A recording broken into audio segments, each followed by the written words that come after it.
myself Ravi sir.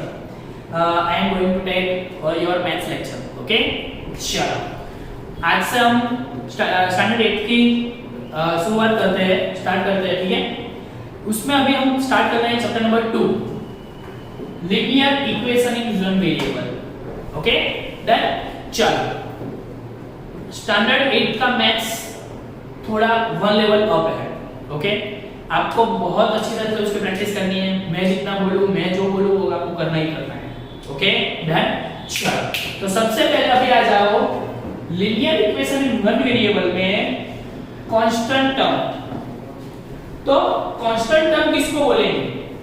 A symbol having a fixed numeric value is called a constant term. मतलब जिसकी value fix हो, time to time change ना हो, उसको हम क्या बोलेंगे? Constant term. लाइक 2, तो मैं यहां से अगर बोल रहा हूं 2, तो उसका मतलब 2 होगा ना। वो आपके पास आ रहा है, मैंने बोला 2, आपके पास पहुंचा, आपने वीडियो देखा, आपने सुना, तो उसकी वैल्यू चेंज हो सकती है? नहीं होगी। 2 मतलब 2, उसको आप 5 नहीं बोल सकते, है ना। तो उसका मतलब जिसकी वैल्यू चेंज नहीं हो रही, उसको हम बोलेंगे constant term. A symbol having a fixed numeric value is called a constant. Okay, for example ले रहे हैं 2, okay, 10, constant value, उसकी वैल्यू भी चेंज नहीं होगी। 100, constant टर्म, उसकी वैल्यू चेंज नहीं होगी। बोलो clear? Constant term, constant value पता चल रहा है आपको? डन बेटा, पक्का? ओके। तो उसके बाद हमारे पास है वेरिएबल। तो variable means what? A symbol which may be assigned a different numerical value is known a variable। मतलब हम अलग-अलग वैल्यूज असाइन कर सकते हैं। उसका मतलब जिसकी value time to time change हो सकती है, उसका मतलब जिसकी वैल्यू फिक्स नहीं हो। बोलो क्लियर? डन, पता चला ना। फॉर एग्जांपल x, सपोज करते हैं हम x, मैंने बोला x = 2, बोला x = 2 ले सकते हैं? हाँ ले सकते हैं। आप बोल रहे हो नहीं मुझे तो x = 10 ही लेना है। हाँ कोई बात नहीं, 10 = 10, x = 10 ले लो, बोलो चलेगा। मतलब मैंने यहाँ पे बोला x = 2, आपने बोला x = 10, मतलब बोलो वैल्यू चेंज हो गई। मतलब x = 2 भी बोल सकते हैं, x = 10 भी ले सकते हैं अभी। तो जिसकी value time to time change हो रही हो, मतलब कि फिक्स नहीं हो, उसको हम क्या बोलेंगे? Variable. For example x, y, z, कोई भी वैल्यू ऐसे असाइन कर सकते हैं। बोलो क्लियर? x = 2 भी ले सकते हैं, x = 10 ले सकते हैं, y = 2 ले सकते हैं, y = 10 ले सकते हैं, है ना। सो उसको बोलेंगे हम वेरिएबल। बोलो क्लियर बेटा? डन ना? पता चला इतना?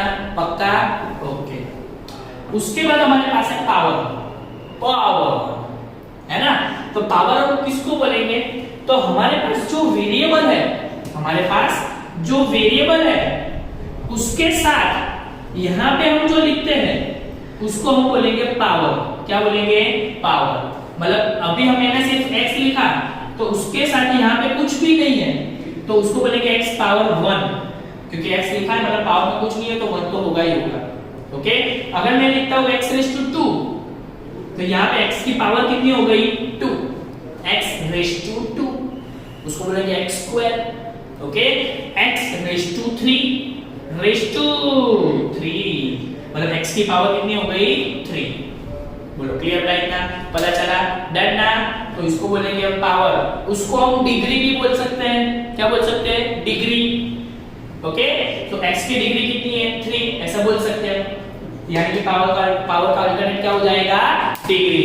बोलो डन बेटा? क्लियर ना इतना? पक्का? ओके। अभी देखो हमारा जो चैप्टर है वो क्या है? Linear equation in one variable.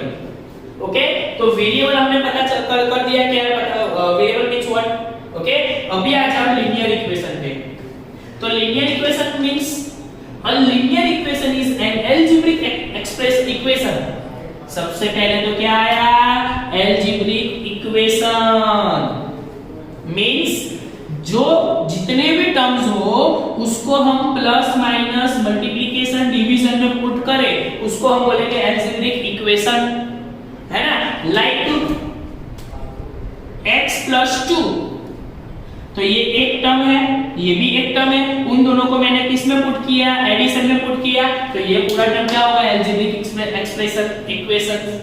Okay done. चलो, a linear equation is an algebraic equation in which each term is either a constant or a product of a constant and variable।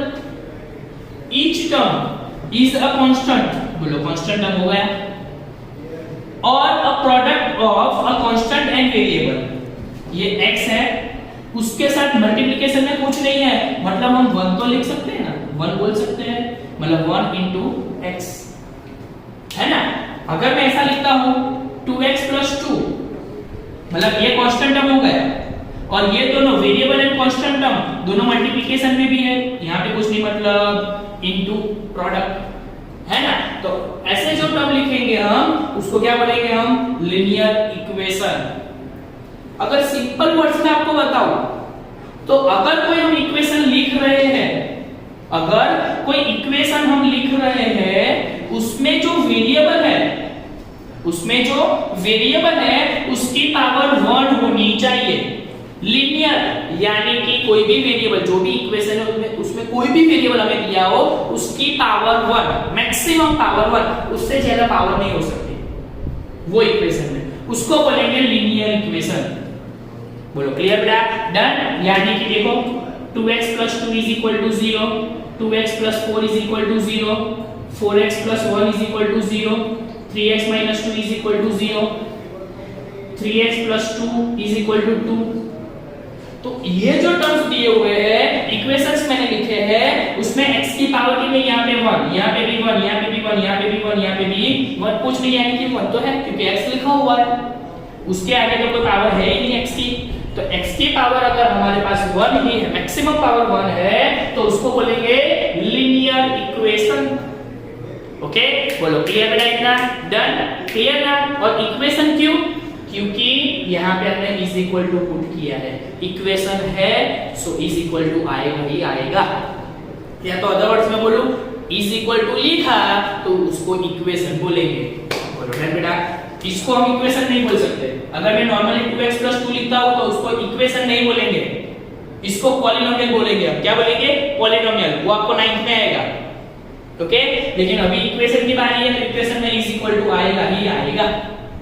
बोलो clear बेटा, done ना, पता चला। Okay, तो linear equation में पता चल रहा है कि जो वेरिएबल है उसकी मैक्सिमम पावर 1 होगी। ओके, अभी है इन वन वेरिएबल, उसका मतलब हमारे पास जो भी इक्वेशन है उसमें एक ही पावर है वेरिएबल की, और उसके साथ एक ही वेरिएबल है x, उसके अलावा दूसरा कोई वेरिएबल उसके साथ नहीं है। लाइट में अगर ऐसा बोलूं x plus y plus 2 is equal to 0, तो उसको हम वन वेरिएबल नहीं बोल सकते, क्योंकि यहाँ पे x भी है और y दोनों वेरिएबल है ना, तो इसको हम वन वेरिएबल नहीं बोल सकते। सो अभी हमें पता चल गया linear equation in one variable means जो इक्वेशन हमें दिया उसमें एक ही वेरिएबल हो, और वो जो वेरिएबल दिया है उसकी पावर भी एक ही हो। बोलो क्लियर, लीनियर इक्वेशन को पता चल गया, पक्का ना बेटा, डन ना। तो अभी तक हमने क्या देखा, कांस्टेंट टर्म मतलब जिसकी वैल्यू फिक्स हो, चेंज नहीं हो सकती। फिर हमने देखा वेरिएबल मतलब जिसकी value time to time change हो सकती हो, फिक्स नहीं हो, है ना। उसके बाद पावर मतलब x के साथ जो हम लिखेंगे डिग्री, ओके, उसको हम पावर बोलेंगे। और लीनियर इक्वेशन मतलब लीनियर इक्वेशन मतलब कि जो भी हमें इक्वेशन दिया हो उसमें x की पावर 1 होगी, यानी कि वेरिएबल की पावर 1 होगी। और हमारा जो चैप्टर का मेन है linear equation in one variable, उसका मतलब क्या हुआ, अगर हमें कोई इक्वेशन दिया होगा तो उसमें एक ही वेरिएबल होगा, और वो जो वेरिएबल होगा उसकी पावर एक ही 1 ही होगी, है ना। क्लियर बेटा। For example 2y plus 2 is equal to 0, 5z plus 3 is equal to 0। देखो यहाँ पे वेरिएबल कौन सा है, y, उसकी पावर कितनी है 1, y के अलावा और कोई वेरिएबल नहीं है, मतलब 1 वेरिएबल और पावर एक ही है, मतलब लीनियर इक्वेशन इन 1 वेरिएबल। बोलो क्लियर बेटा, इतना पक्का वाला चला ना, डन ना, 100%। ओके, तो अभी हम इतना ही रखते हैं, ठीक है। आपको क्या करना है, सारे के सारे डेफिनेशंस 1 2 3 4 आपको 2 टाइम्स होमवर्क में लिखनी है। होमवर्क आप कैसे करेंगे? आपको 2 बुक बनानी पड़ेगी। एक को हम बोलेंगे फेयर बुक, एक को हम बोलेंगे rough book. Okay, fair book में आपको अच्छे से लिखना है, बहुत अच्छे से। मल्टीपल पेन का यूज कर सकते हो आप, है ना। और रफ बुक में चलेगा, मल्टीपल पेन का यूज नहीं करोगे तो। ओके, लेकिन फेयर बुक में जितने भी सम्स मैं करवाऊं, जितनी भी डेफिनेशंस मैं बोलूं, वो आपको अच्छे से करनी है। ओके, जब अब मैं फार्मूला, अगर आपको इन फ्यूचर अगर मैं आपको फार्मूला सिखाऊंगा तो फार्मूला में फेयर बुक में आपको क्या करना पड़ेगा? फार्मूला लिखोगे तो उसके ऊपर बॉक्स बनाना है, उसको बोलेंगे अच्छे से डिजाइन करनी है, उसको बोलेंगे फेयर बुक। बोलो क्लियर बेटा? डन ना? तो ये 2 टाइम्स आपको होमवर्क में करना है। ओके, तो आज के लिए इतना ही रखते हैं, फिर नेक्स्ट लेक्चर में थोड़ा ज्यादा हम करेंगे। ओके, डन ना? इतना पता चल गया ना आपको?